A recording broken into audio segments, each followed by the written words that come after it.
Yo, what's up? Welcome in, Lucky Lefty Podcast. Man, great weekend. Um, Tragic weekend personally for me and in the city of Chicago. I lost one of my big time mentors over this past week. Had to attend his services on Thursday. And yo, hug the man, hug your family, hug your people. Hug your people, man. Life is just that fragile. You can be on the phone 1 minute and an hour later get a phone call saying they're no longer here, man. And just hug your people, right? Left will be alone shortly. Tonight, we're going to talk about one of our favorite groups that we're really looking forward to, right? And that is the running back group for Notre Dame. Now, LL question of the day is, what group are you most excited to see? And I would think, I should have put a poll up a little bit earlier. I would think that a lot of fans would probably go with another offensive group this year because of the new quarterback. We're going to stick with this group because there is talent, and there is talent that has been taken via the transfer portal. And I don't think they're still going to lose a step. And I don't want people to just poo-poo what was lost. Because a lot of people, for different reasons, Logan Diggs transfers and people are like, whatever. Logan Diggs was very good last year. Logan Diggs was the most consistent running back last year, especially when Audric Estime was going through his fumbling troubles. Remember those? North Carolina, Stanford, big games, big moments. Logan Diggs carried the day and had a great Gator Bowl, by the way. If you go back and watch it, he had a fantastic Gator Bowl on the ground and through the air. So we're going to talk about that. Don't forget, YouTube, thumbs up, smash it. Apple Podcasts, Spotify, CFB Nation. Lock in with us. You guys are doing a great job. Continue to go over there. More content coming. More content coming. I'll be doing a Big Ten football show during the season. That's going to be big time. It's the Lucky Lefty Podcast. You know, we give you audio edibles every day. We're home in a misguided passion. We spend it different. We truly spend it different. So I thought about this. And I said, well, Shaun, you can kind of save it for the petty train and kind of revamp the petty train. And in doing so, I said, no, I don't think that would be in good taste. And then I was like, well, do you want to start the show out? And I said, you know what? It's my show. So, yes, that's how I want to start the show. And the city of Chicago, the high school landscape in the city of Chicago,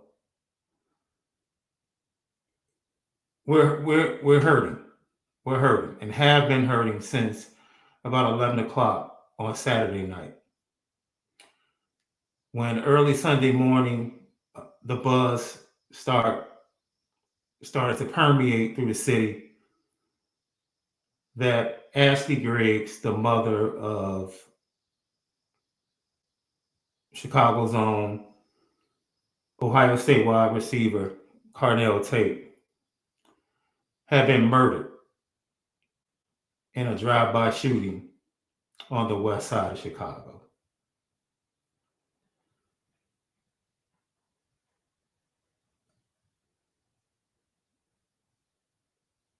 When I first got the call Sunday morning, I look,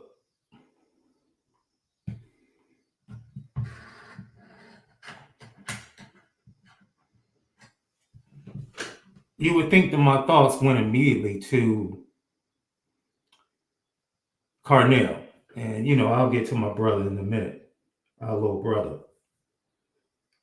But immediately my thoughts went to his little siblings. A difficult situation. Carnell's father was incarcerated for a long time. He recently had gotten back into Carnell's life, was part of his recruitment in a way. But Ashley Griggs was she was it. And she was everything to Carnell. Flat out everything.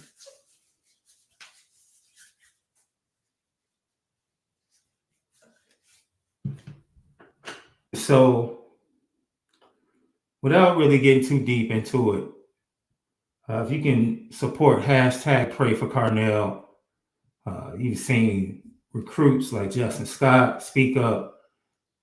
Cam Williams has spoken up. Marquise Lightfoot has spoken up. Chris Burgess, who's a 25 recruit, has spoken up.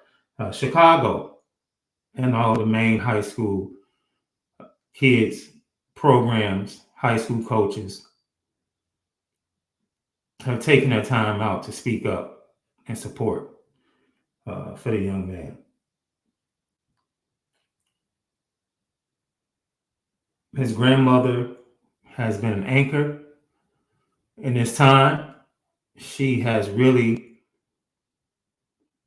attempted to take the bull by the horn as far as the younger siblings to make sure they're okay.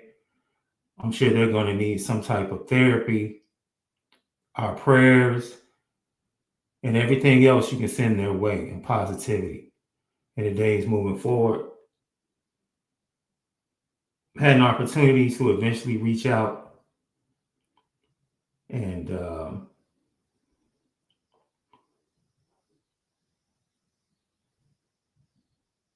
young man is just broken right now. And there's no other way to say it. Just flat out no other way to say it. He's a young man that's just broken right now. He's broken right now. But he's going to move on. He's going to be there to support his siblings. They will continue to be his motivation as they were, along with his mom, and everything he wanted to do moving forward into his football career and thereafter. And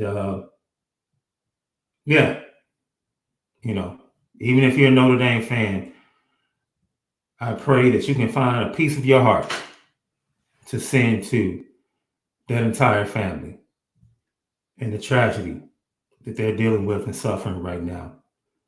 It should be everything and more that they need right now because they are in shock. They are in shock. And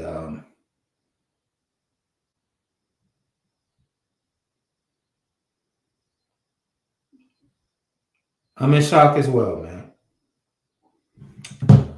Lucky Lefty podcast.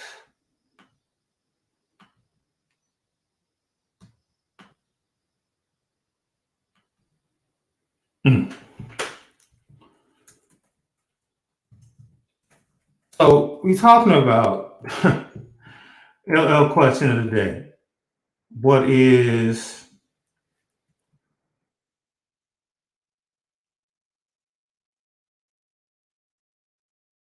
going to be the offensive unit that you look forward to watching the most?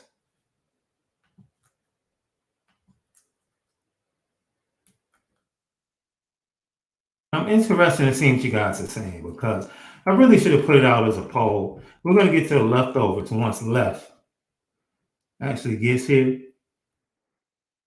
Hopefully that'll be soon.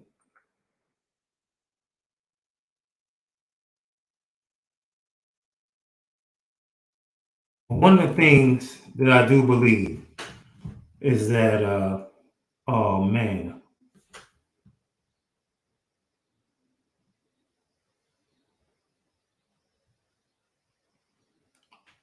Thank you all for the heartfelt words tonight.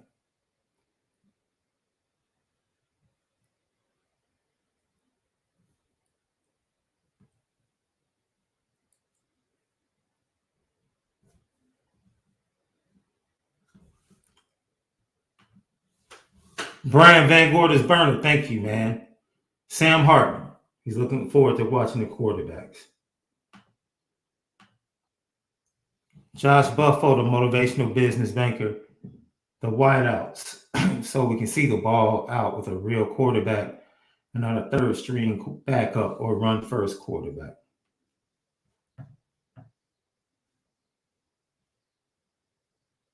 It's interesting you say that, man. The odds, it's so interesting, man. And we're going to talk about what Brian Kelly said yesterday in the SEC and relationship to Notre Dame. And that comment you just made, Josh Buffo, about first quarterbacks. It's 2023. The term run first quarterbacks needs to be eliminated. It just does. Because the insinuation, and what I mean by that is Jaden Daniels is no different, in my opinion, than Malik, than Everett Golson, who, in my opinion, if he doesn't get suspended that 1 year, Everett Golson turns into probably one of the best quarterbacks to ever do it at Notre Dame. And that suspension really just threw his whole career off. Jaden Daniels was thought of as we left into the building. Jaden Daniels was thought of as one of those run first quarterbacks, and Mike Denbrock did an incredible job, in my opinion. The development we saw with Jaden Daniels from that Florida State game to late in the season and what he was able to do, and now being one of the prohibitive favorites to be in New York for a Heisman. Look, I was just saying, I was asking, which quarterback. We know the group we love the most, and we're gonna talk about the running backs. Everybody's talking about the wide receivers. This running back crew, including the freshmen, and this is minus Logan Diggs. Minus Logan Diggs. And Logan Diggs isn't like some scrub. He's not a scrub. He might start or play for LSU, right? Facts. Like Tyler Buckner's not a scrub, but Tyler Buckner even helped us out. And I was saying, even though it is, well, I definitely want to get to what Brian Kelly said yesterday. We'll get to it. Dude, that's look. Oh man. But the excitement. Let me tell you something, man.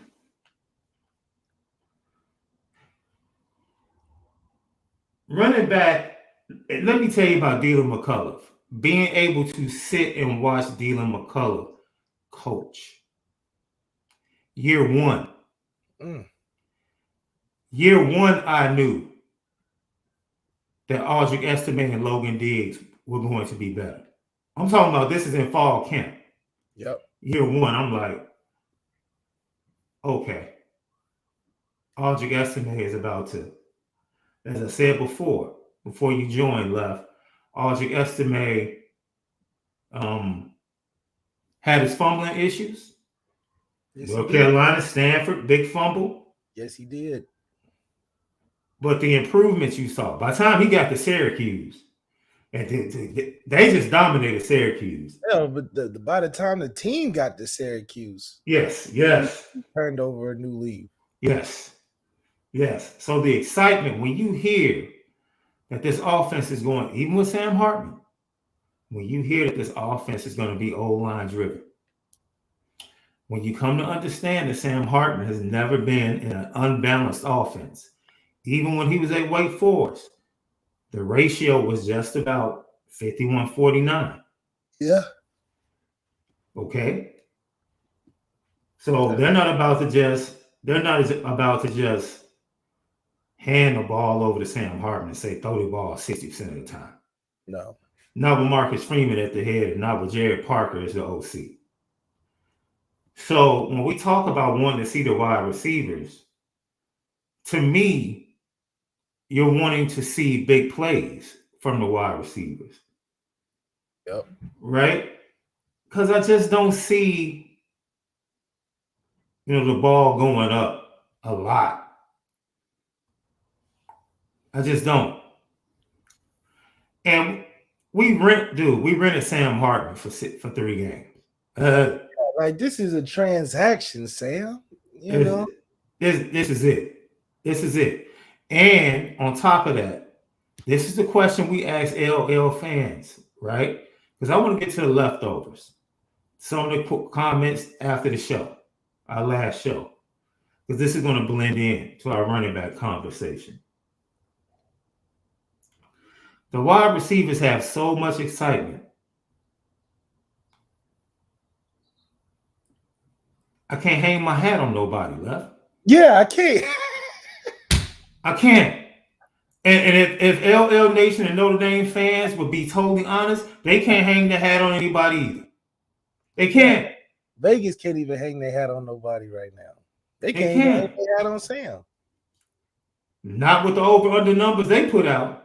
I mean, it's such an interesting. You don't really hear about the mystery behind what teams have coming back. With the pieces that we have and what we gained, you would feel better about what we put out last year. But it's to a point where we're so undiscovered in the receiver room where even though we have good players, we don't even know what it'll look like.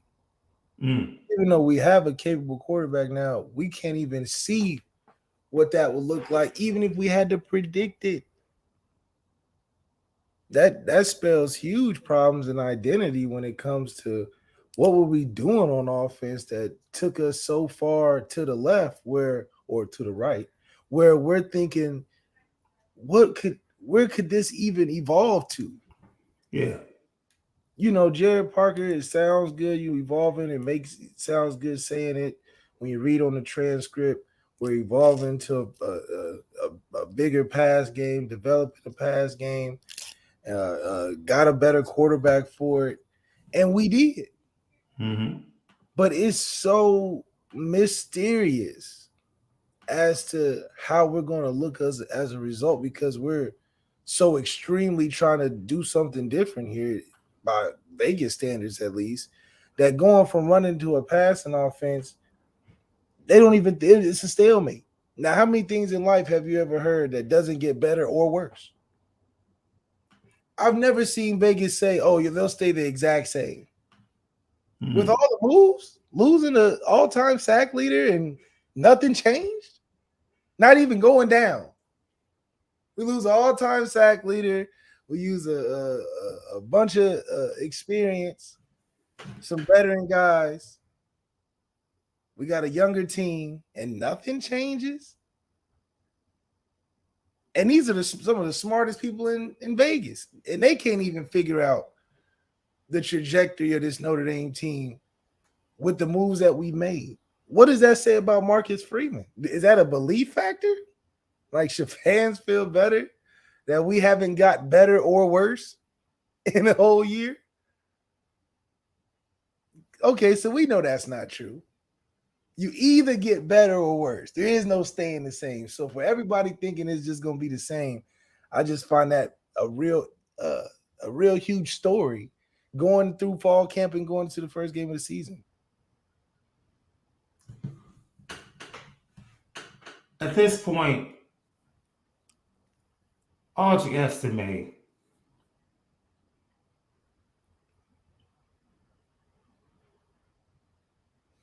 left, he doesn't have to be the guy, but he is the guy. Yeah. And I think there's a little bit more diversity in the room because now you don't have to. They purposely force fed Chris Tyree just trying to get him big plays. Yeah. Oh, we have to get him 10 carries a game because of his speed. Yeah, Now it's like we fitting quotas to yeah. Now it's like, you know what? We're gonna stick to our guys. And then to come into the spring and for me to hit you after the second practice, like, yo, this dude, Jabron Payne, bro. Yeah. Hey, this dude's vision and cutback ability He's more fluid than Aldridge. is he's more. But Aldrich has great feet though for his size. And see that was one of the things that stood out for me immediately. And Aldrich last fall, like, dude, this dude has really good feet to be that big. So now the running back room has the potential to go out and dominate. I mean, really dominate games. Yeah. Like, this is some old to Lou Holtz. But, dude, I'm watching these dudes. I'm watching a replay. By the way, Petty Train, I'm putting the 2011 Notre Dame Michigan game on the Petty Train. The one at Michigan? The one in Michigan, dog. With the white Adidas jerseys? Man, this cat Tommy Reese turned the ball over so much in that game, So I see why he lost the job to Ed the next year. They called it Tommy turnover. Oh, my God. Oh, Notre Dame. Talking about Bakery. How you... that's going on the Petty Train. You just know. That's on the Petty Train because watching that was painful. But going back and watching the 93 Cotton Bowl against Texas A&M and watching Lee Beckton and then watching Ray Zellers and then watching Mark Edwards and then just the different facets. You can go back to the 89 opening game against Virginia, a good Virginia team. And oh my word, Jerome Bettis was a freshman, and Rodney Colvin, Ricky Waters. I mean, they just came with different style after different style, a different running back. It just wore you down. Dude, they were going on 8-10 play drives, throwing the ball once.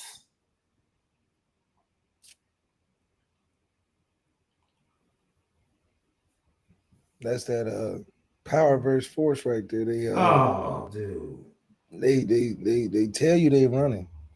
And as much as we might talk about Sam Hartman and these wide receivers, let me tell you something. This running back room is going to be the best friend to everybody. Yeah. Let me tell you, when things start to get out of whack, everybody's going to look at that running back room and that whole line and say, all right, let's establish some things. And I'm glad we can parlay that right into the leftovers because it's an interesting question or comment brought up about Harry Heastand on last show. And it was expanded upon in the comments by several people. And someone, made reference to Harry Heastand and the offensive line being overrated, especially in big games and this, that, and the other, And I was still, even taking a step back, I was still baffled by it. Yeah. I had to ask some people this question. Give me one unit in college football over the last decade, one, that if they did not perform in big games, their team had no chance to win. Give me one unit other than the Notre Dame offensive line that had that pressure every time. Every time.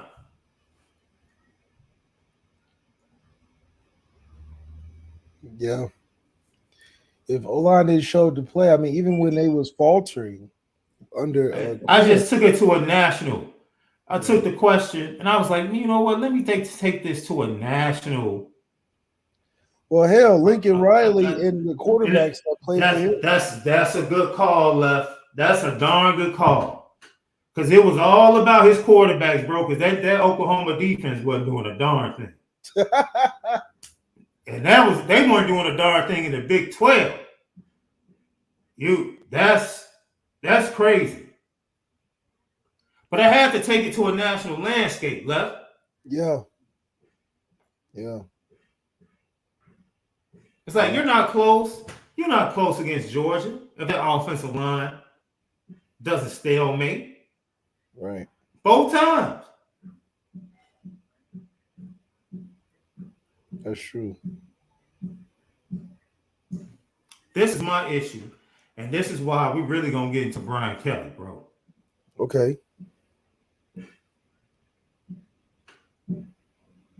You put all that pressure on that one unit for over a decade. But you couldn't solve that goddamn quarterback room and them darn wide receivers. Sounds ego thing. So cause we got a great question. We got a great question or a comment, and I'm gonna let you go ahead and explain this because we've talked about this extensively. Tyler misguided passing bench. Thank you. He said, I was super excited for Chris, X, Malik, Kaiser, Wimbush, Book to develop in their second year. There's no support system like you would expect it to be after a year you're coming off of. Deshaun's an example. Going into the second year, full support Deshaun going in the second year. He was thinking about if he was even going to start that year. That's hampering your development. When you're not gearing the offense towards a particular guy because you competition all the time, that hurts the offense. You look at Ev. Ev missed a year, came back, dealing with going back and forth throughout the year after the Florida State game. It wasn't any support that you would need as a quarterback. You kind of, are in a space where you have to, like our receivers famously said, get on YouTube. As a Notre Dame quarterback, you getting on YouTube or calling your other buddies about things.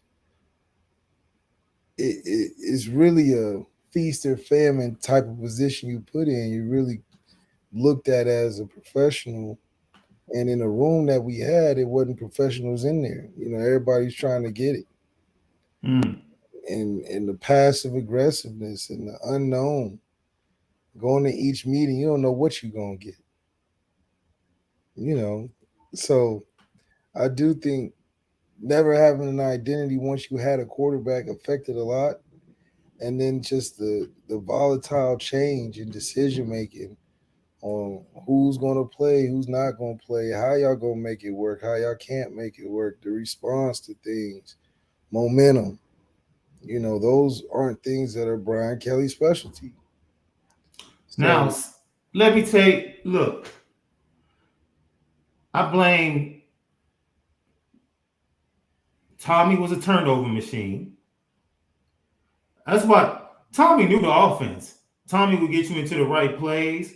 Tommy would just turn the ball over in the end zone. Too many, just stupid interceptions, dude. Just dumb turnovers. I see why Ev got the job in 2012. I mean, Ev was a better player. Look, you were there. Ev wins. Ev could throw that. By the time Ev got to his sophomore year, and the Ev we saw in that Florida State game, it was like, okay. Yeah, like it was just like, let's not Joe Schmidt this position up.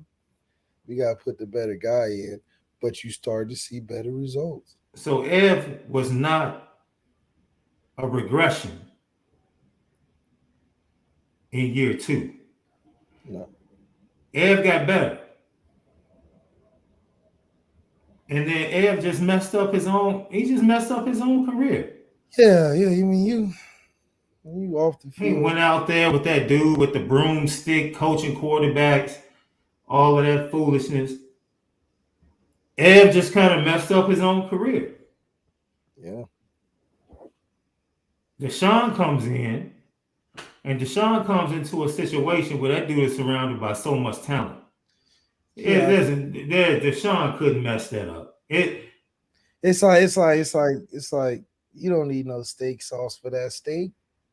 It'd be disrespectful. It was already just sit down and cut into it and get into it because at that point it was built up the right way. Things were going. Mm-hmm, We had the players in the right mindset, position, this, that, and the third. mm-hmm, And I mean, that was just like parallel parking with the camera in the front. Not like the old school where you got to look behind in the mirror, check all four corners and all that. You right. got a nice big screen Tesla screen, big old camera. You ain't got to look back. You just looking straight at the. That's what it was. It was a huge adjustment. So, what can you do with that? You said something interesting. The Texas game was a joke the next year. Like, how do you even make a Man, decision like that? Like the quarterback that's on the roster last year, you didn't even play in the fourth quarter. Wouldn't even let get in the game because it was such a good game. The next year, all that changes that fast. That's why we was 4-8. It didn't make no sense. because as you said, their talent and their leadership wasn't on that team the next year. And It like you was said, wasn't it highlighted. was young. It was young talent. It's just Because that freshman class that came in eventually ended up being a very good class for Notre great Dame. class. They were just babies, It and was babies though. you had high That expectations was because the babies. year But it before. went from, because of the way things changed, it went from Deshaun being able to ride the coattail to Deshaun having to be the reason. You got to make the coat. They like, oh, we can wear the coat. You look good, Man, but you gotta make the coat now. You know how the seams wasn't right, fitting like Shannon no. suits, just a little too A tight. little too tight. Didn't look too comfortable. So And for several reasons, I mean, Deshaun wasn't exactly the best at not pointing the finger and leading. it was a When and the season went off the rails, man. Like what happened. You look and you say, "Well, Deshaun should have come back." it wasn't a fostered situation to want to come back. And I think when you have both quarterbacks, this is the crazy thing. When you have the starting quarterback and the previous starter saying that there is no fostering situation or environment at Notre Dame for the quarterbacks, And that's it an didn't and it didn't change with Brandon and Ian either. man. It was the same thing for Brandon and Ian, except they just made it quicker and went with Ian and was like, all right, kicked Brandon to the curb so fast. So, I do think that you can't play the game. You gotta let the game come how it comes. And I think when you try to make decisions that aren't with the natural flow of the game, you forcing things that just ain't ready because you can't fake football. Yeah. You can want a guy so bad to be the dude. Mm. But if it ain't his time and if he ain't ready, you can't fake it to where he's good because football too hard of a game. It's too coordinated. Too much goes into it to just wish a guy to do well. Yeah. Guy gotta develop. You gotta foster. He gotta have the right amount of stuff his damn self. So I think it's just a tough position for anybody to get thrusted in that, unfortunately and fortunately, where you can reap all the benefits early while you learning, But then when you got to apply in a short time, it doesn't look. It's harder than it looks. When they say you gotta build this house and they give you all the tools, they give you the videos and give you the help and the know-how and the blueprint. And then they say, okay, now you do it on your own. You're like, wait a minute. Everything start looking like Chinese. You don't know what to do first. Am I getting the do I get the wood first? How do I? Because you haven't had enough time learning the process. You haven't had enough time learning the game. I don't think you get good at quarterback till your late 20s. Hell, it's sometimes it's about the reps. And if you just don't have enough in the tank, it only goes so far. You can only go so far. Yeah. Lucky Lefty podcast. It is the biggest mishap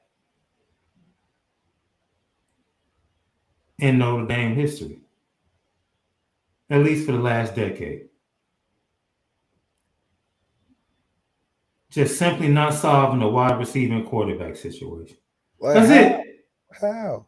How do you know? And left, when you look at, I will continue. Look, this is why I'm excited to watch these running backs. Because I can hang my hat on Aldridge. Oh, yeah, you could close. I can hang my hat on Aldridge. I'm going to step out there and hang my hat on Jabron Payne. On Jabron Payne and Jadarian. All of them. I think we can do big things with all three of them. And I'm saying that because of me being able to watch Dylan McCullough. Great coach. And say, okay. And look at his history. And look what he did in the NFL. And I don't even want to get started on the devaluing of the position in the NFL, which is absolutely ridiculous at this point. And with all due respect, I understand if you want to go, we talked about the offensive line last week in our preview. And Garland Doxey says we all want to see the skilled players, but we got two big spots to fill at guard and a new coach. Line don't eat, nobody eats. Man, Notre Dame has elite talent at offensive line. The last unit I would ever worry about at Notre Dame is the offensive line, unless Jeff Quinn comes back.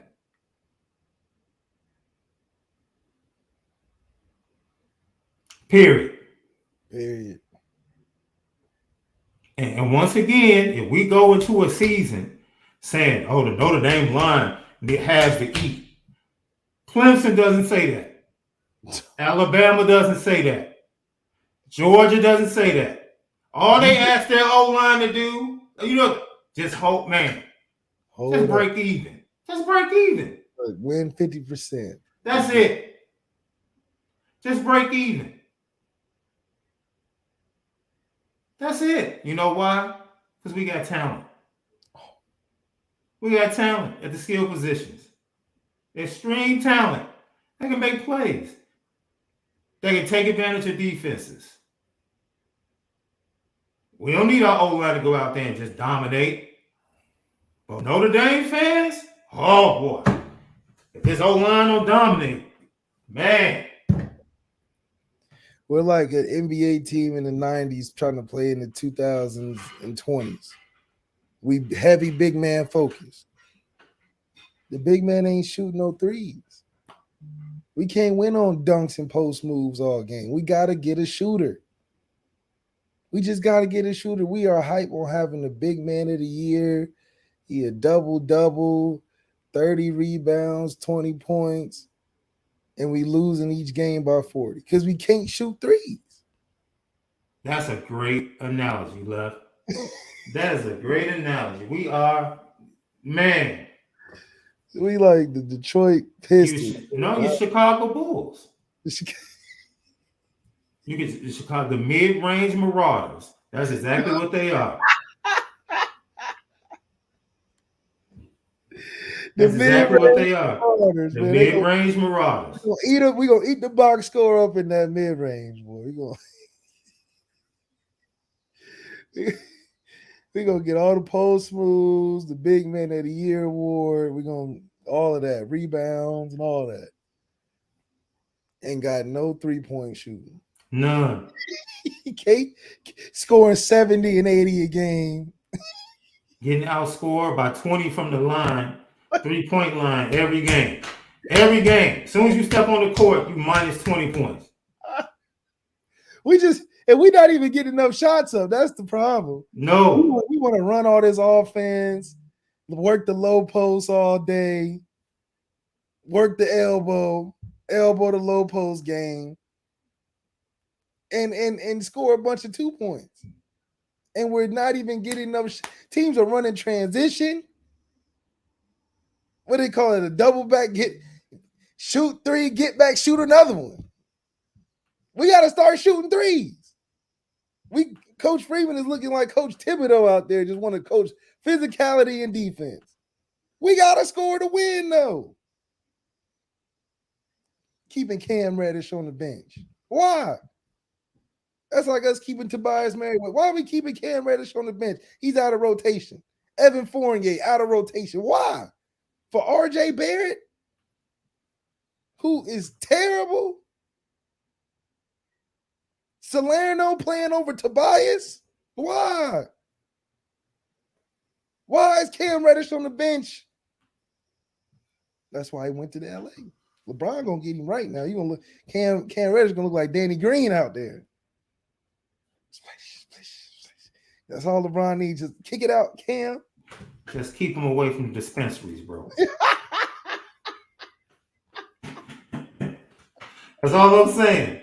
Hey, LA is full of, I'm just saying. He gonna be focused. He got Bron. If nobody can get you right, Bron get you right. If you can't get that right off of Bron, shoot, man, you go do whatever you want in LA. Won't be playing no basketball though. Man, look.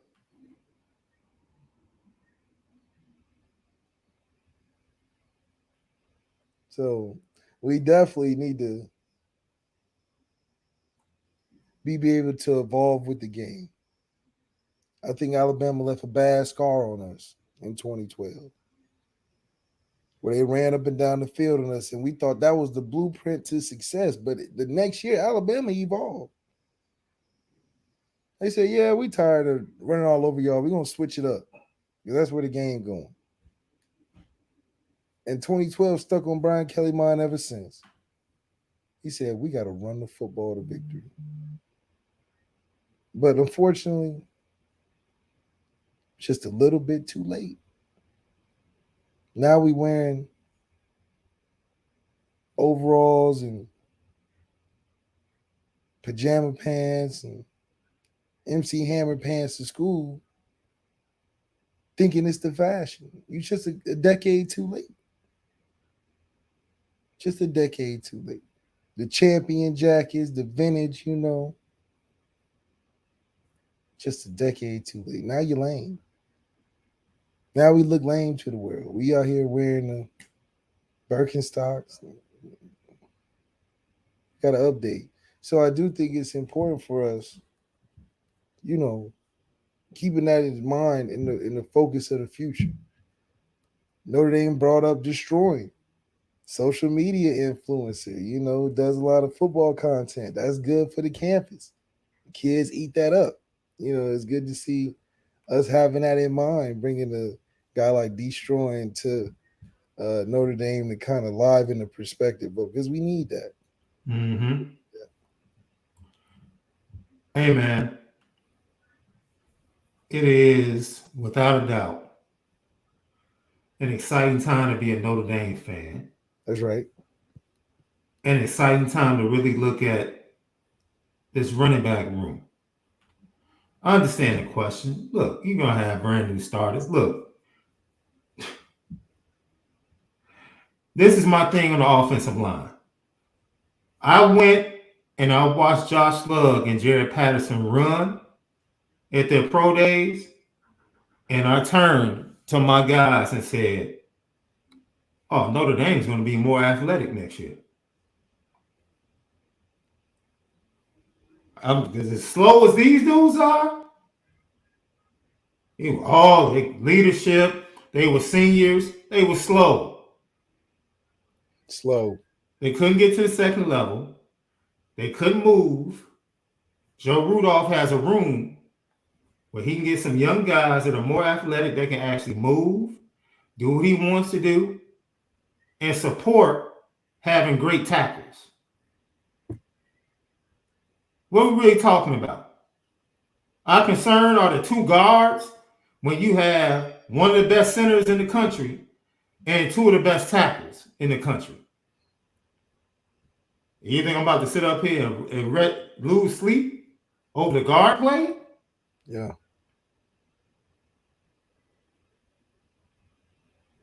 Once again, you know what that goes to, Left? What? That goes to the mindset that has been poured into Notre Dame fans over the last decade. The O-line has to dominate, dude. They got to be perfect. That's right. It has to be. Oh, we had no chance against Ohio State if the O-line doesn't, if they're not perfect. Who else? Whose O-line has that pressure in big games? Who? Nobody. You walked in the horseshoe and you weren't perfect as an O-line. And you had a chance to win. But you didn't have the skill position players and the quarterback to get it done. Before the fight even started.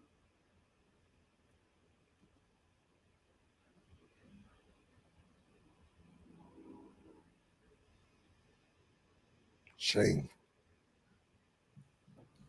It's just one of those things. It's just one of those things. Sam Hartman is going to find that he has. Sam Hartman is going to turn at some point during the season like, God damn it, it's a damn good offensive line. Yeah. Excuse my French. At some point during this season, during one of the games, he's going to turn around and say, boy, I've never had it like this. You know, look down and be like, man, I ain't touched the ground. Man. I'm getting the ball out and I'm not getting hit after. I can see for a couple of seconds. Got some space in his pocket. Man, this new Ferrari is real nice. Going from a Jeep Cherokee to a Range Rover. He like, man, these seats, I didn't even know they made seats these soft. I didn't know they had curtains for cars. And what's all this? What's all these lights in the ceiling of the car? Yeah, you in that luxury. That's called a luxury pocket. Were you back there for so long? Think you can do a Sudoku puzzle? You know, call your girlfriend, cook some barbecue back there, because you protected. That's why it's such a great place to be, because now you have to be exposed for can you operate? Because we're not going to give you the benefit. Oh, he's not protected like the Will Levis is. That's why he's throwing 55 interceptions in the season. No, they're not. You're not getting that credit. No. It comes down to, are you a consistent quarterback and are you really good for real? Because we know that if you are really good, if a team giving you time, you're cooking them. I.e. a Trevor Lawrence.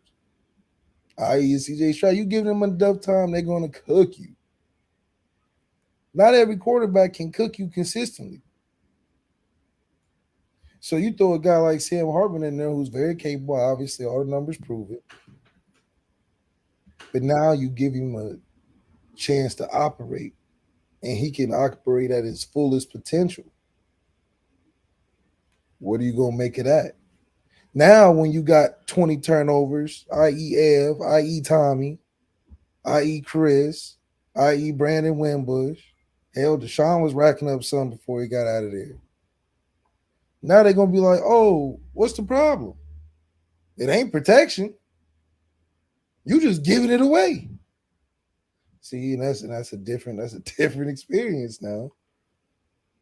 Because now it ain't no excuse. You literally just throwing it. You just like, what are you doing? Can't blame the receivers too much.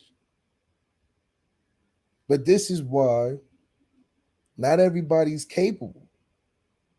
Because you can get away with a lot when you don't have a great old line. Because you can blame deflect. Oh, we don't have a left tackle, so I'm rushed and I can't blame the accuracy on the pot. Yeah, you can't do none of that now. You're gonna get you 2.5, 3 to not throw it in the dirt. Yeah. Because that's what's embarrassing. I'm watching you on national television. You protected and you throw the ball out of bounds. You're throwing dirt balls. You're throwing over his head. You can't get it to him. How? You standing still in the pocket. Oh, your talent's not that good. When you get exposed like that, it sucks, man. You got to ride that whole season.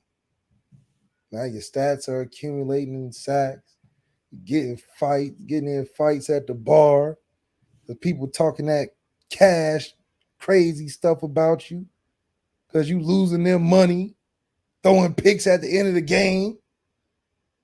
Yeah, it's it's not a fair position at all. But if you get a dude, and we look at teams that got dudes, and when they got protection, a Quinn Ewers, a Bryce Young, a C.J. Stroud, Trevor, when they got protection, they look really damn good. And that's where the O-line should play a factor. Where the O-line's so good, it highlights everybody else. We got the O-line, we are highlighting the O-line with all the skill players. How that work? O-line can't score one touchdown for us this year. Why are we talking about them so much? Hell, they probably why y'all talking about us so much. We can't score no touchdowns. Y'all got to talk about the quarterback and the receivers and the run. Y'all talking about us like we going to go in there and run and get us one. Joe Art was converted from a tight end. He blocking. He ain't catching no touchdown. And look, I see maybe I'm lost. The New England Patriots never had a dominant offensive line, man. What are we talking about? They had one of the best NFL offensive line coaches. They would go get dudes off the scrap heap. They would make sure that he had a great left tackle or right tackle like Matt Light for 6 or 7 years, or Nate Solder. And then they would make do. Because they had a great quarterback, which goes to what we're talking about. Now he makes the O-line like, oh, they had a great offensive line. No, they didn't. No, they didn't. They were never top 10 in running the ball and dominating the offensive line. Pat Mahomes just got a good offensive line. They never went to the game asking to know the Patriots offensive line to dominate. Hell, they never asked him no question. Man, I just watched the 2015 AFC Championship game this week, Left. I still don't have a clue how Tom Brady was a two-point conversion away from going back to the Super Bowl against Cam Newton. His O-line was dominated for 4 quarters. Oh, yeah, they was whooping ass, too. Von Miller, they dominated his offensive line for 4 quarters. And this man in the 4th quarter still found a way. I bet Tom Brady was back there. Was crazy. Still found a way. I'm sitting there watching the game saying, how? How? They are kicking his tail. Tom Brady's that dude, man. Back then. And Denver Mile High Stadium is sweating. Crazy, yeah. With 18 seconds. Because all this dude needed, give me a minute and give me Gronk. That's all he needed.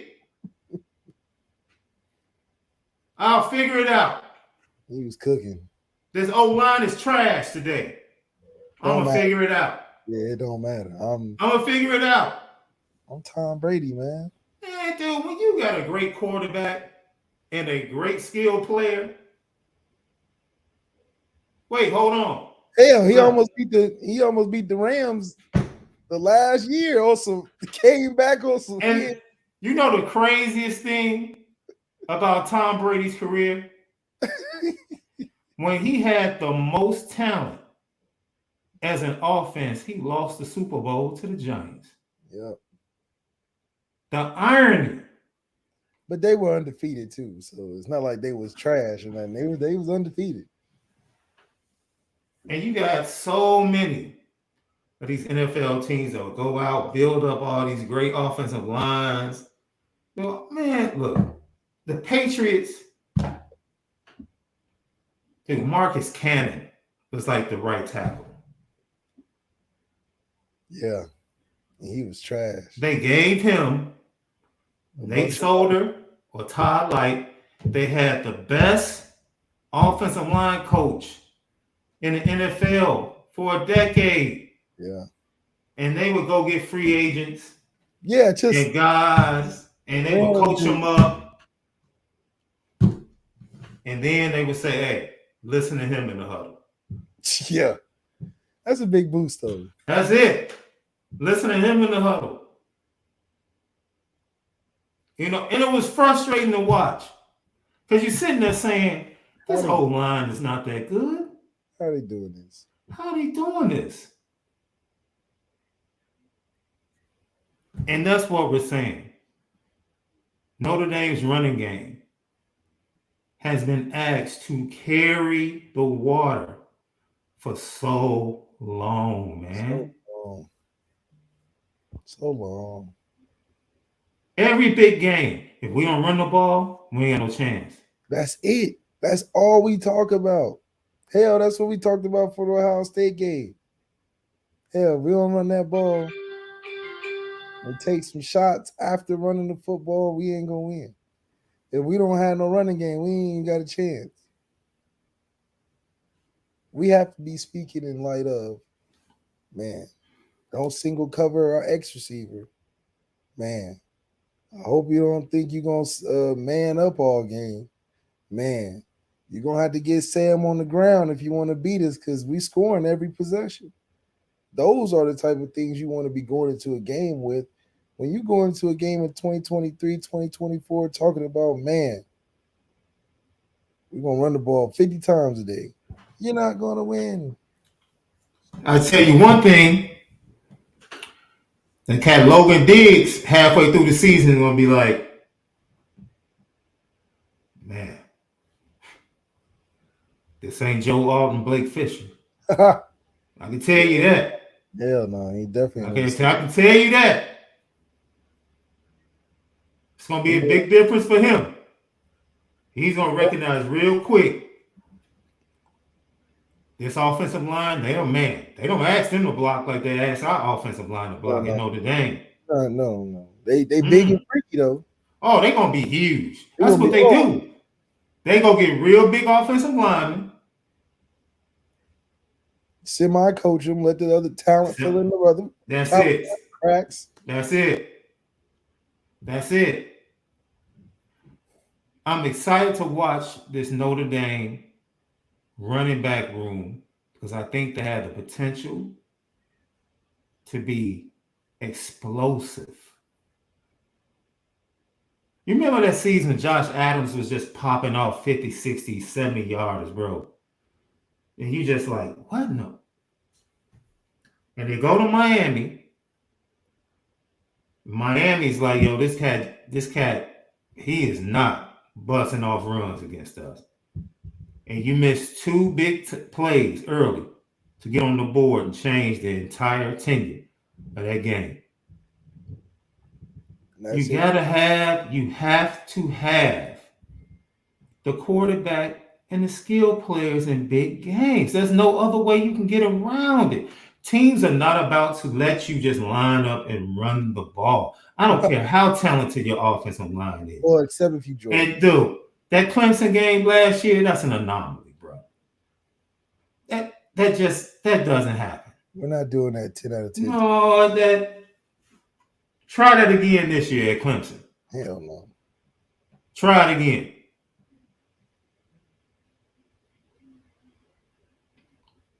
Try it. Michigan tried that crap against TCU to start the game off in the semifinals.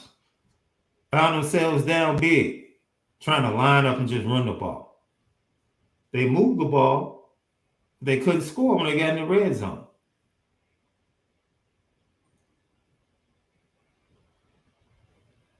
So the running back room. And I forgot about Devin Ford, the transfer left. I'm really looking forward to watching him. Yeah. The Sauce Tate. Look, he was behind some darn good running backs at Penn State. I understand why he had to transfer. Because their running back room is pretty damn good. Good. That freshman. Man. And the incoming freshman they had. The incoming one too? Oh, yes, sir. Oh yes, sir. I don't know how they do it. Yes, sir. James Franklin, he can recruit. Can't coach. But he underwhelmed you coaching. Yeah, underwhelming for sure. Yeah, he can definitely recruit. But you got Drew Alar and that running back room, gotta be all right. Gotta be all right. And we looking forward. I'm looking forward to seeing Devin Ford. I'm looking forward to seeing Jadarian Price and his return. Jeremiah Love, definitely looking forward to see him. Jabron Payne, why can't Jeremiah Love get in the mix early? Why not? Shit. Why not? Why not? So what? He came in the fall. Yeah, so what? The position, the running back position is the position. Here's the ball. Find the holes. Dang near got to find two running backs on the field at a time. Because there's too much anticipation back there. Man. It is actually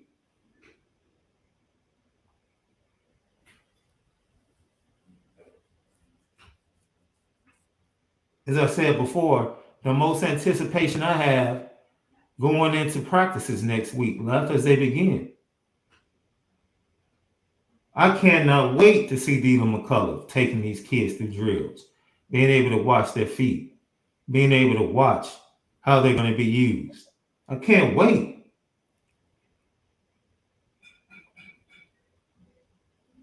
I can't wait. And the craziest thing is, part of me can't wait is because I know I can hang my hat on 2 or 3 of them. Yeah.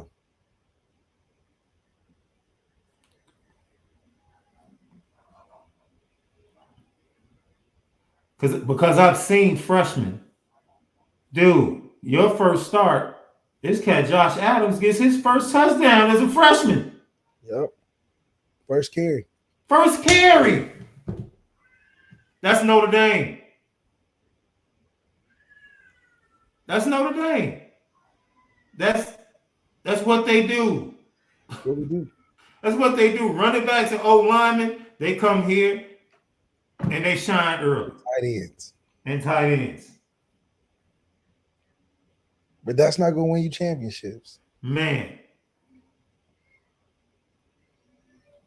It's crazy.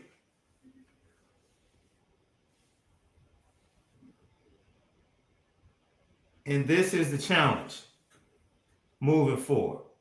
Lucky Lefty podcast. As we transition from the running back room and the excitement we have to see them in fall practice and going into the season, man, this cat Brian Kelly continues to put his foot in his mouth. But he might have been onto something. He talked freely now, $100 million. Yeah, man. He got a lot to say. Lucky Lefty podcast. We spin it different. SEC Media Days.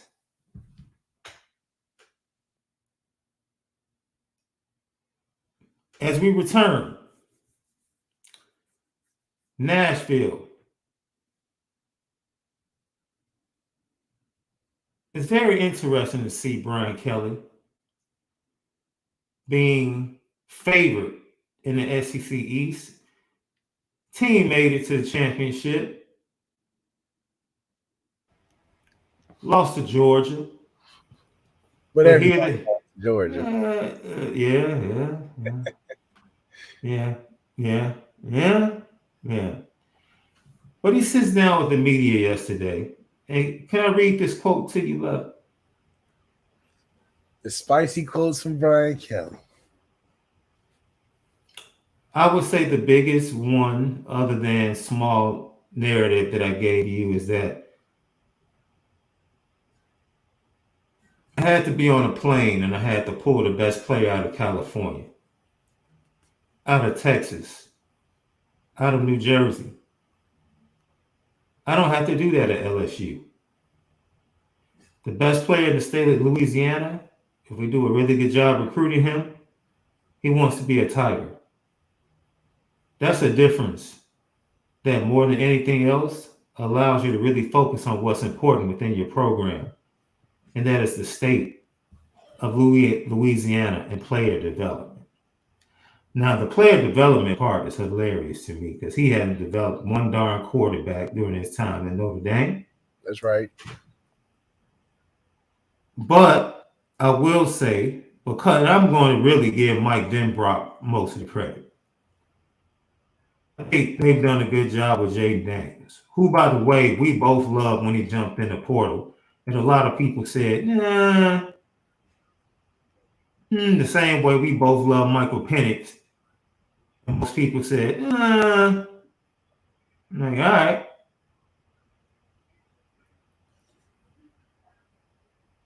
Let me ask you a question, Left. Would you take Jaden Daniels over Sam Hartman? Yes. Break that down. See, look, break that down because I already know the chat is about to be lit up right now. I mean, I just think Jaden Daniels provides more of what you need in terms of the ingredients of what you need for big play, quarterback play in big games. He's already proven it. Going in and playing against Alabama, winning the game in a clutch moment on a play that he had to make. It wasn't like he handed the ball off. Wasn't like he had a trick play where he caught a Philly special like in the Super Bowl with the Eagles. It was game on the line, best team in the country, or one of the best teams in the country. We ain't going for overtime. We're looking to take this thing in one play. And to be able to come up with that in that environment with, everything involved, it just shows you that those are the type of plays that's going to win a game. In the 3 games that we leased Sam for, I would take Jaden Daniels over him and for those 3 games just because of the weight of the X factor that he has into it. Sam's a very good quarterback, but does Sam really have any X factor? Where you're like, man, who's the Alabama beating quarterbacks in the country? Are you putting Sam Hartman in that group? You didn't even put him as a 1-tier quarterback. And that says a lot. You think about the teams that if they had the right team, what quarterback can go beat Alabama, go beat a Georgia? You're thinking of Caleb Williams. You're thinking of a Drake May. You got Jaden Daniels. You're thinking of the arm talent of a Spencer Rattler on a good team. You're thinking of things like that. Sam Hartman's not coming to the conversation. Sam Hartman becomes a part of the conversation when you stick him on a good team and you're saying, okay, this makes Notre Dame more formidable.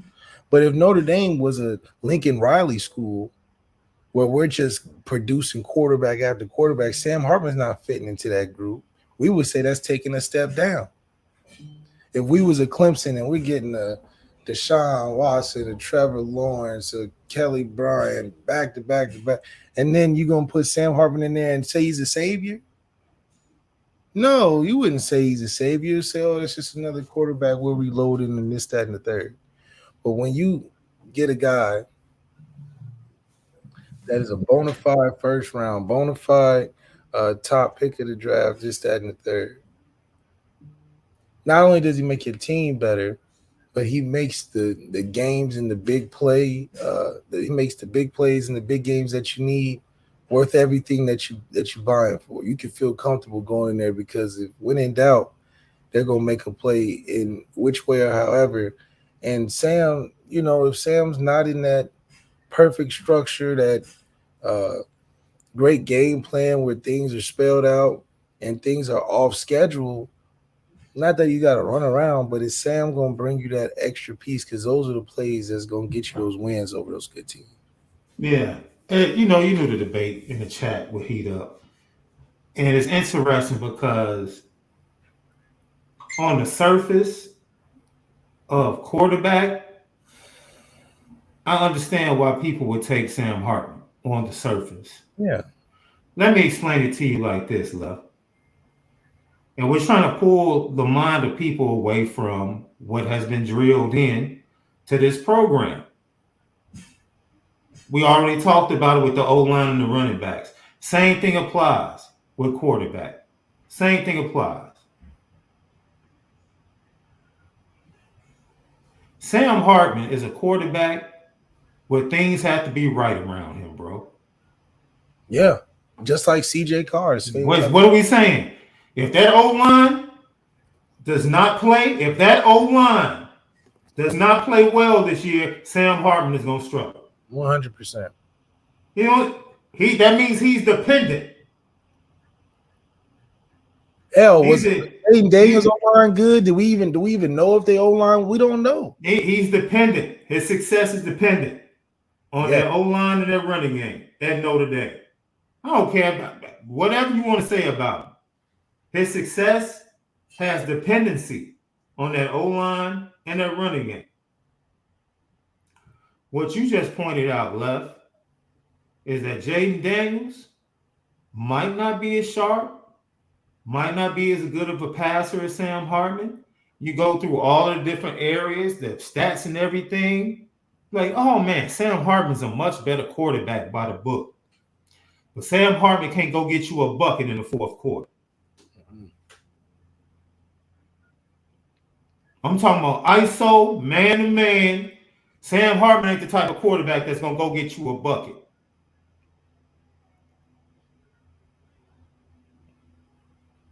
We've seen Jaden Daniels. Second half against Florida State, go get buckets. Offense is terrible. Go get buckets. Alabama, break free. Run for a 30-yard touchdown. Go on a drive late in the fourth quarter. Tie the lead up and then use your legs to get to the outside and hit the tight end. He can go get you a bucket.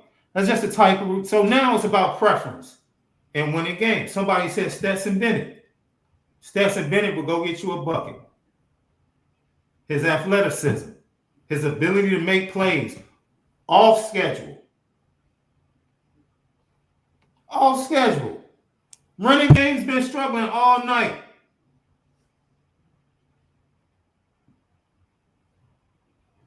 And Stetson Bennett struggled against Missouri.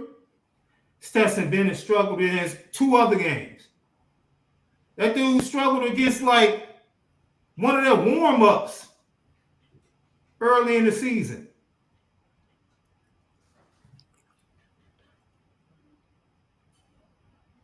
But Stetson Bennett was at his best in the big games against the best teams. And it wasn't because he was just precision passer by the book. He made some plays here and there. I mean, man. He was a hooper. He'd go get you a bucket in the fourth quarter. Man to man. Go get me a bucket. Go make a play. So when it comes to winning championships and beating good teams, do you want somebody where everything has to be perfect? Or do you want somebody that can go just get you a bucket? You remember that? I forget the year. Was it 2020? Ohio State's playing Clemson in the semifinals. They're dominating Clemson. They mess around and hit Trevor in his head.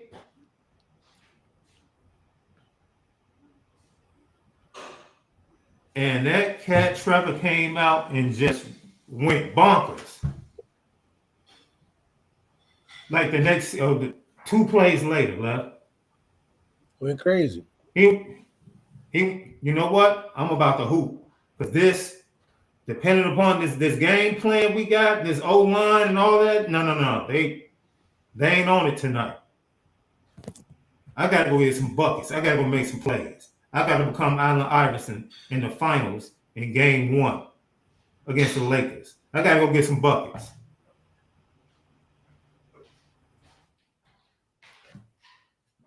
So that's an interesting question I had to ask.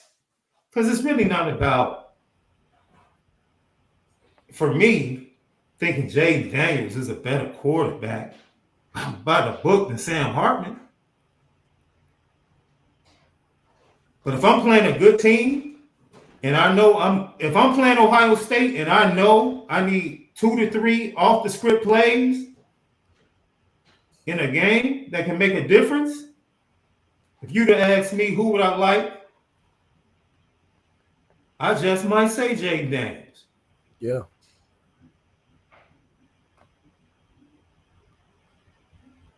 Because I know Jay Daniels is going to be darn good behind that offensive line. Whatever offensive line. And that is, for me, is going to be the measure. And I think what Brian Kelly was saying in his comments is that it was difficult for him to go get the difference makers. Because number one, there are no difference makers in the state of Indiana every year.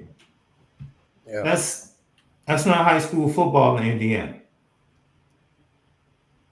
Now, we pointed out how he did a terrible job and had absolutely no flag in Chicago. None during his tenure. It was basically Tommy or bust in Chicago for a while. Right? So he's complaining about having to go get the best players or the difference makers. That's really what he's saying. I couldn't get the difference makers because I had to go to California. I had to go here. I had to go there. And if I could just get difference makers from the state of Louisiana like I can now, you'll see the difference in the program. Yeah. You'll see the difference. And that's it. That's it. It is really,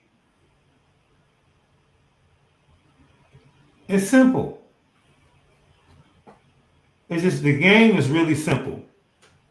And the longer Brian Kelly speaks about it, and the longer I stay around and focus on recruiting and understand the unwillingness of certain things at Notre Dame not changing. I used to say Notre Dame and the brand is always going to be strong. But at some point, Notre Dame is going to start to lose a step. Derek Curry talked about it.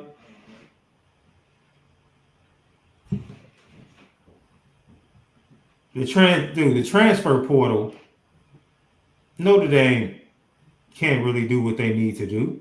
No. At this point in time in the transfer portal. Not to make no impact. No.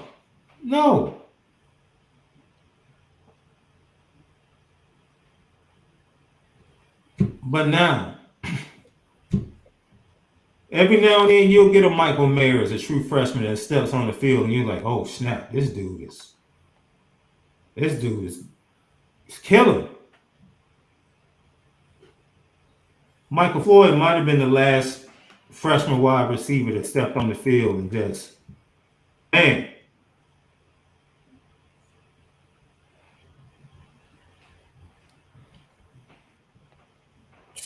Yeah.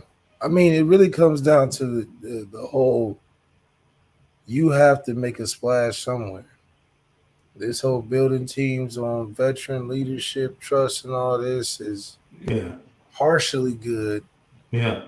but the game's moving fast these days. So being able to find the balance of finding those star players to keep the program attractive that are Mm-hmm.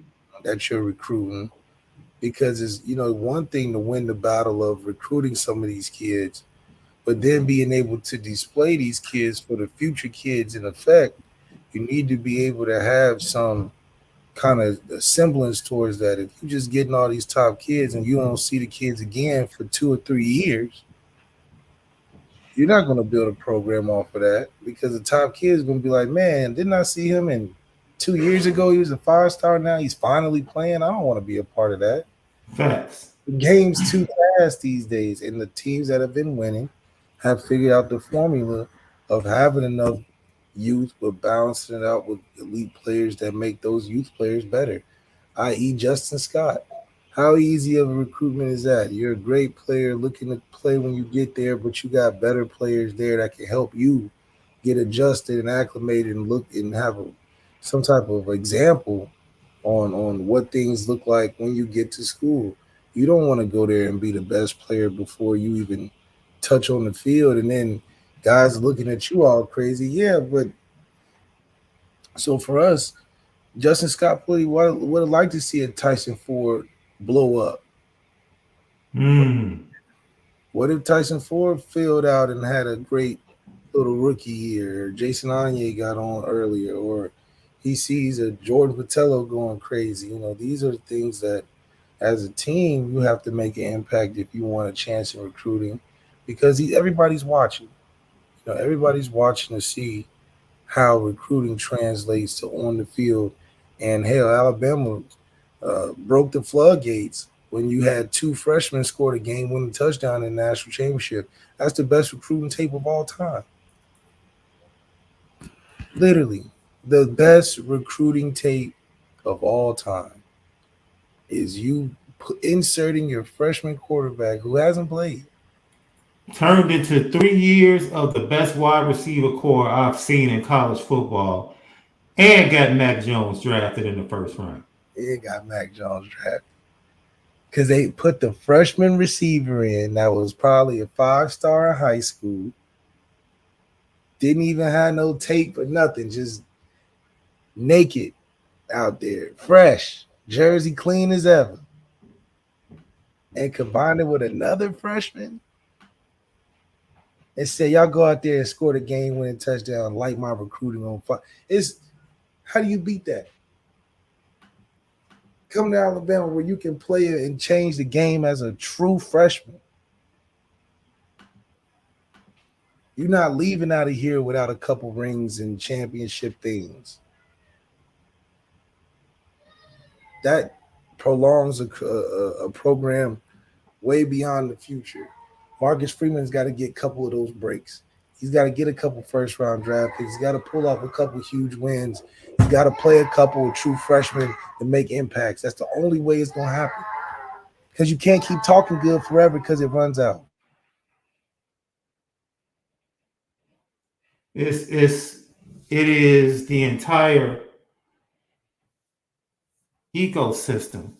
What it seems is very similar to what we see on the field, from development to what we see developing off the field. There is something set in place where there's a mindset where things have to work this way. They have to go this way. And the only way it can be different is if there is some type of anomaly that causes us to say, okay, we can allow it this particular time. But to actually have the mindset to evolve and change, it is mind-boggling not to see what you just pointed out other programs being able to do. Heck, Georgia literally has wide receivers score touchdowns in national championship games and national semifinals as redshirt freshman, and then leave the program the next year to go elsewhere. Yeah, just leave. Just get up and leave. Just, oh man, I'm gonna go to Alabama. Just won that Go to championship. I'm gonna go to go to Alabama. the team you lost to. When's the last time you heard of that?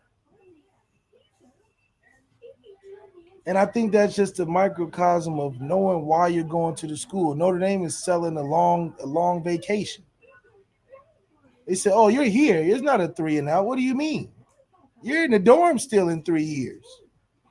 We're trying to make an investment into a 4-year lengthy career. These other programs is not pushing no lengthy career. You thought Brian Kelly was telling Jaden Daniels, look, we're gonna ride you another 3 years. Jaden Daniels came back because of a business decision, and it was a good one at that. And we need to be able to start making those same kind of moves. And look, once again, the Jaden Daniels thing. I could have brought up Caleb Williams. I could have brought up Michael Penix. Jalen Daniels from Kansas, who I feel like is a type of quarterback that can go get you a bucket. We're not about to sit here and act like Sam Hartman didn't have 3 bad games last year on this resume. We're not about to do that. We're not about to do that. Every quarterback in the nation is capable of having a bad game. Every last one. But you know what the Hoopers can do? Hoopers can turn it on in the fourth quarter and go get that W. Oh, that's right. That's right. Can definitely turn it on and go get you a W. Go, man. I've been struggling all night. But I'm about to go crazy. One of those KD efficient. Yeah, I haven't been shooting as much, but I can turn on, get you 35 in a game. Do exactly why, I think is what we need. An efficient X factor scoring. Kyron was a close depiction of what it could look like. Mm-hmm. But you just need a couple more pieces. You can get the ball to Kyron, he'll turn a 5 to a 50, 50 to a nice 70-yard play like he did against North Carolina. Split him out to the slot, run some crucial one-on-one routes versus third down to get the chains moving. Those are the type of plays we need. Now, Kyron mixed with a JT, Tobias, Sam, Aeneas Williams. Now you're really cooking with fire. Now you really got something that you can build with, and reach those things that you're trying to reach. So I do think that Sam Hartman is going to be a good tell for what is the signal where Notre Dame is putting out for transfers. Is this a friendly transfer place? Can guys depend on Notre Dame to turn their careers into better, choosing Notre Dame? Sam Hartman is a great test subject for that and for future transfers. Hopefully, we can use this as a year to bridge the process of developing the quarterbacks we get as freshmen, like a Kenny Minchie and a CJ Carr, but this test program of taking transfers for a year to build a bridge, can they be successful in case we may need in the future? Hey, we don't need it to end badly. I can tell you that. Yeah.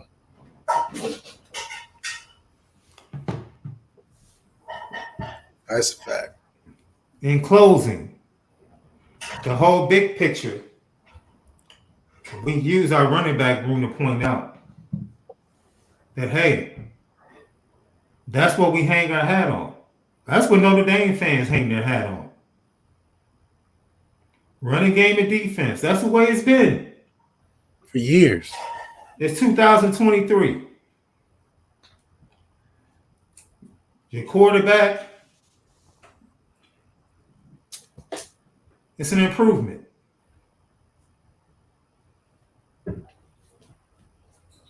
Shows the effort, shows the commitment. But what is he going to be in that fourth quarter of these big games?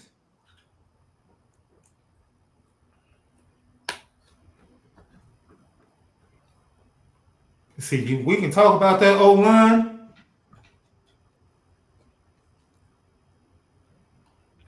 You need some plays. Somebody got to go some buckets. Yeah. Somebody needs somebody put the points on the board, because we just see through football at all levels. If you have a really great quarterback, you can try a lot of things. You can have a lot of young dudes on defense. You can have some young receivers. You can put some older guys in there. You can get a young running back that's young and explosive, maybe not a veteran, but you can try things. You can have a young O-line. You can work guys in when you have a great quarterback.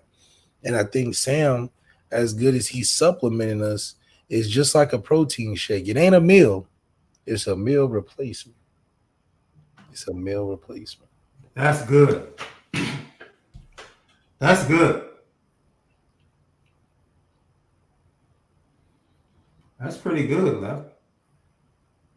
He had nice protein. You work hard. You had a heavy lift day. You probably maxed out on squats or something. And they always to get you a protein shake. But the protein shake will never fill you up like a real meal would. It's a meal replacement. And for this year, we drinking a protein shake after this workout. We still gonna get some benefits, some vitamins, some nutrients. It's gonna build our muscles back stronger for the years to come. But it's just a protein shake. It ain't that good chicken and broccoli and rice that you getting when you get the pre-made meals when you go home. It ain't sufficing that. But because you gotta feel yourself right after the workout, where you're not gonna have a microwave, you may not get a meal right after, but that right after, you'll be all right. You get a protein shake. And that's where we are as a program. We in the gym, we putting the weight on, we adding and subtracting, we doing all the dirty groundwork, we getting gritty, and we ain't got home yet to get our meal. So we got to transition and get a protein shake as we get in there. And that's the destination. The destination is home, where we get that home cooked meal, get a hard, wholesome 3-course, maybe get a little dessert at the end. But right now, we just need that protein shake to get the initial carbs, the initial vitamins and nutrients we need right after the workout, because that's what's going to make it stick. If we don't get that protein after that workout, what happens? We lose the workout. We didn't get better that day.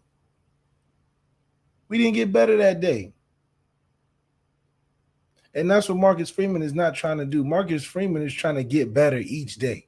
So every time we go hard with these transition through these teams and we getting in the gym and building, he's like, listen, I need something because what we leaving out of here hungry. We leaving out of here with empty calories. They grabbing all these granola bars and stuff. These are empty calories. That's like getting a good workout in and going to McDonald's. We got to stop doing that.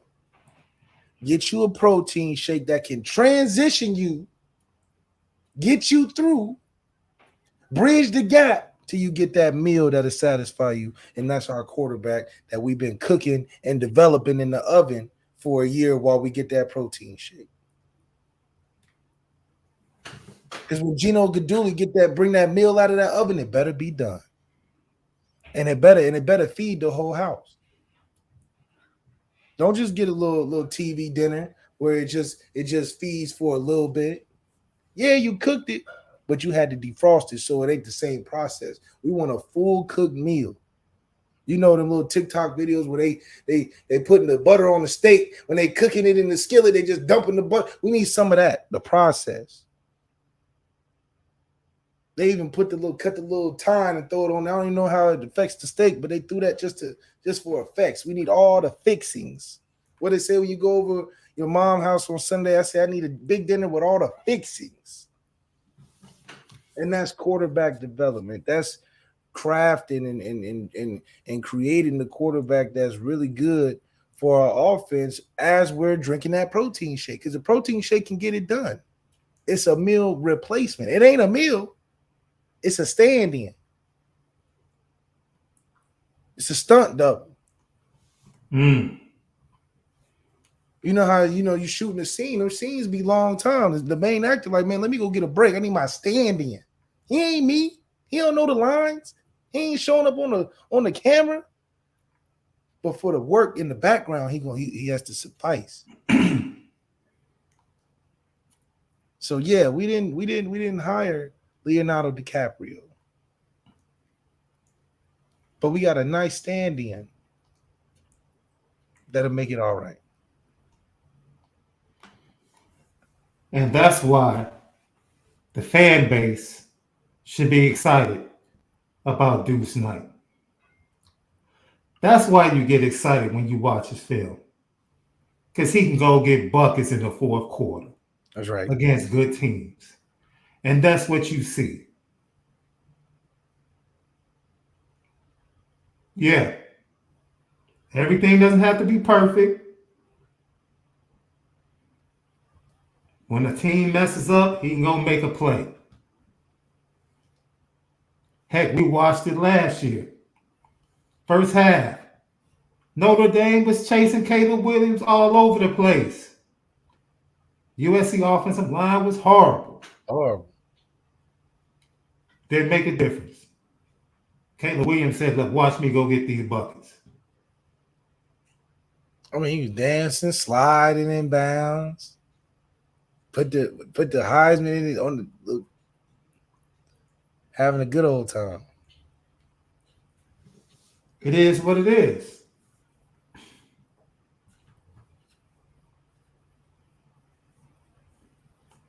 Lucky podcast, man.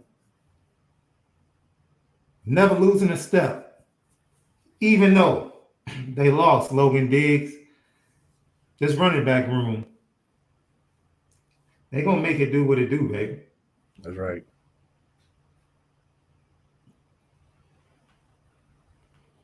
Great show. Thanks for everybody that tuned in.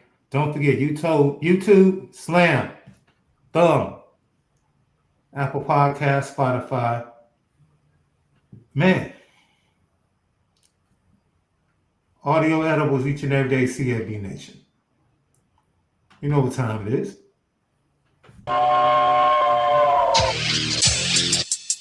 Petticoat.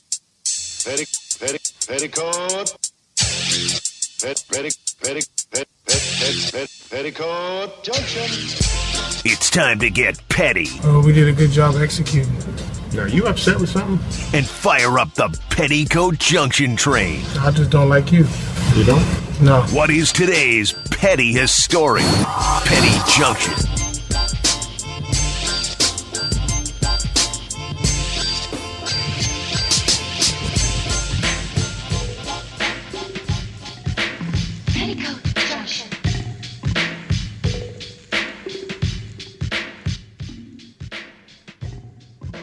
Petty Junction, Petty Story today brought to you by Onora Whiskey, OnoraWhiskey.com.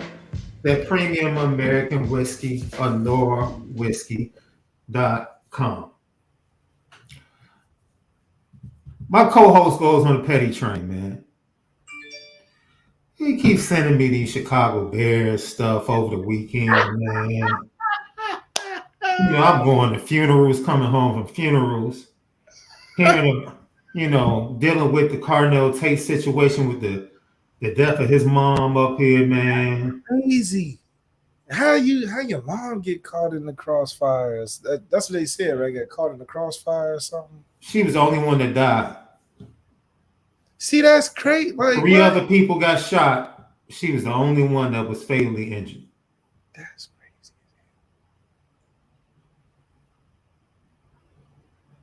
See, he's crushed, left. Oh. He's crushed, left. Fall camp getting ready to start. He's crushed, left. Yeah. It can't be that crazy in Chicago. Left, I try to tell you, bro. I try to tell you, bro. It's There's certain things about it that I really don't want to get into at this point in time because it would make it sound insensitive. You understand what I'm saying?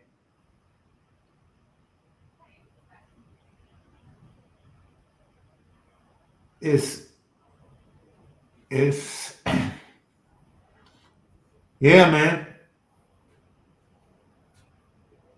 But you petty for sending that Justin Fields stuff, bro. And it really wasn't a Justin Fields stuff, dude. It was like The way the Vikings they ain't going out of division no punks now. yeah. Did you get a chance to watch any of that quarterback documentary? Nah, man, I don't. Well, they did a vote, executives and upper management across the NFL. And you saw who the top 3 quarterbacks were, right? Josh Allen, Joe Burrow, and Pat Mahomes. But they said the Burrow is far beyond the person below him. Is really Pat in this universe, Burrow in the stratosphere, and then Josh Allen somewhere underground. How was Justin Herbert 5th after that AFC comeback loss to Trevor Lawrence? The same way Will Levis is a hype to be a backup in Tennessee. How is Jalen Hurts not over Justin Herbert? You know how that go. He ain't worried about it. As long as Jalen signed that big old contract, we good. And NFL teams, I'm going to stop short of calling it collusion. But let me tell you something. The day you are willing to give Daniel Jones $40 million and you tell Saquon Barkley some bull crap about the running back market and won't give him his money, yeah, you on that bull. You on that bull. The Josh Jacobs thing with the Raiders, They've always okay. been bad, but Yeah, okay. That ain't a surprise. Daniel Jones is trash, bro. Daniel Jones is trash. Very average. We gonna see. You just got paid. You gotta live up to it now. No, he's gonna understand. Week 1, 2, and 3, when that dude lines up with no Saquon in the backfield, oh, he's gonna understand. Yeah. He's gonna understand. Crazy. Teams talking about the running back market hasn't been established. Then establish it. Establish it. What are you talking about?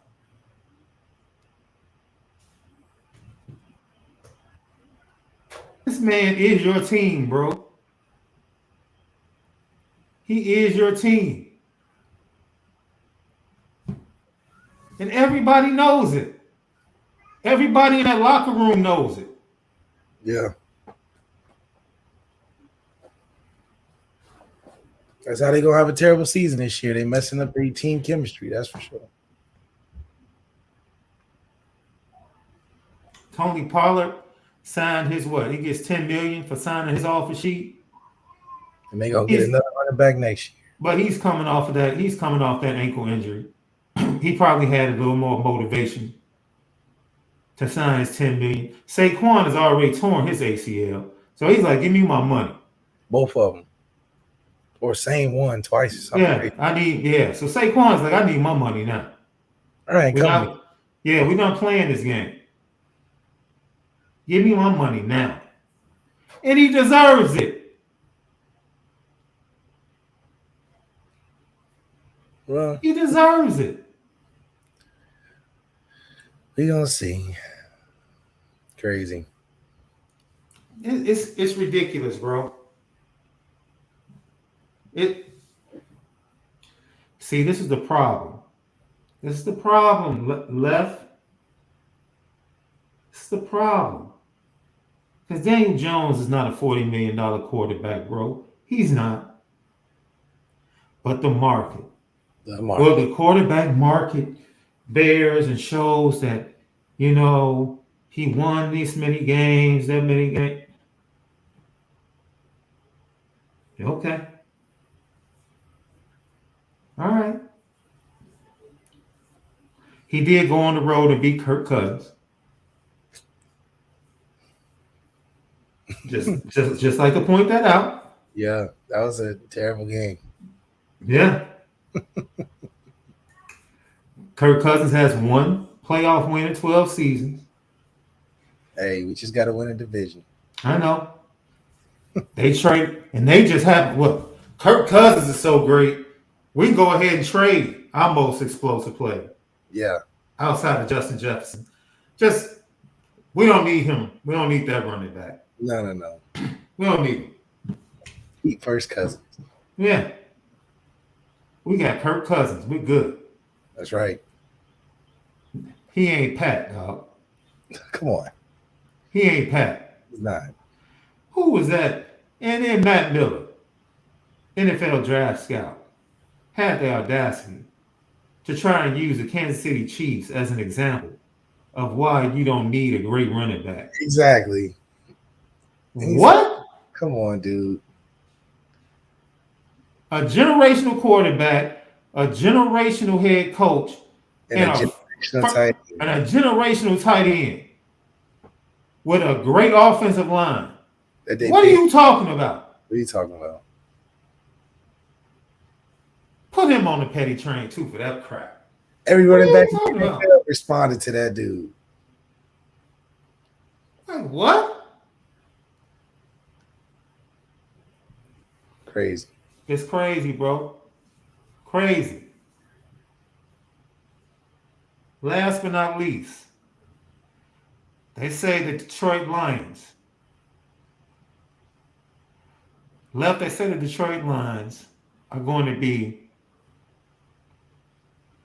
the class of the NFL Central. Well, former Chicago Bear David Montgomery, my man. You left the Bears to go be there, and you played yourself.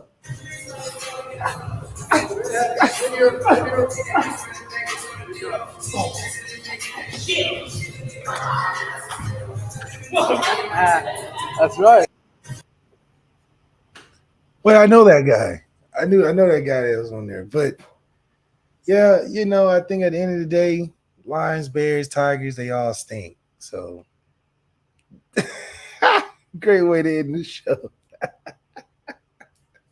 Lions, Tigers, and Bears, they all stink. Whatever. You won't get an argument. Hey, you won't get an argument out of me, bro. I am glad that my guy Pat the designer, this is my man, my boy, I love that dude. Yeah. He is the host of the Chicago Bears podcast on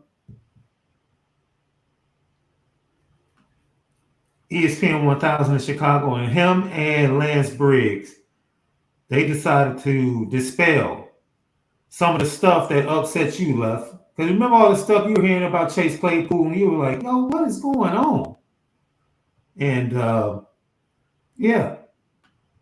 they came on the podcast today, and they decided to dispel some of the stuff because it really has been open season on your boy. Let's take rumors about positive things. You know what I mean? I heard this guy. I heard Chase Claypool is catching babies as they're being born. That's what he's doing in Washington. Hey, I heard that Chase Claypool is raising baby birds to full health. You know what I mean? Is he Mike Tyson? Wait a minute. He's Tyson? Let's go. I love it. He's got a pigeon farm in New York on a roof right now. I love it. He nursed a grizzly bear from infancy to young adulthood.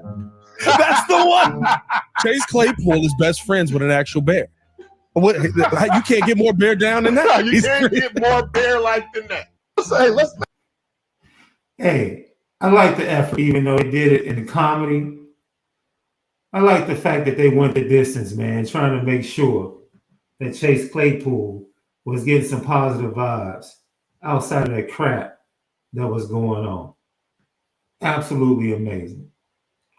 Once again, Lucky Lefty Podcast. We're out of here. We'll see you guys tomorrow morning. Tomorrow morning, 11 o'clock. Hopefully, Cam McDaniel is going to join us this week. We want him to talk about the running backs and the injuries, specifically the Jadarian Price. But, man, appreciate you guys for joining us prime time, man. We missed you guys as much as you missed us. Continue to lock in at CFB Nation, Apple Podcasts, and Spotify. And then YouTube, make sure you stay right there with us. So, left, I'm Shaun Davis. We'll see you tomorrow.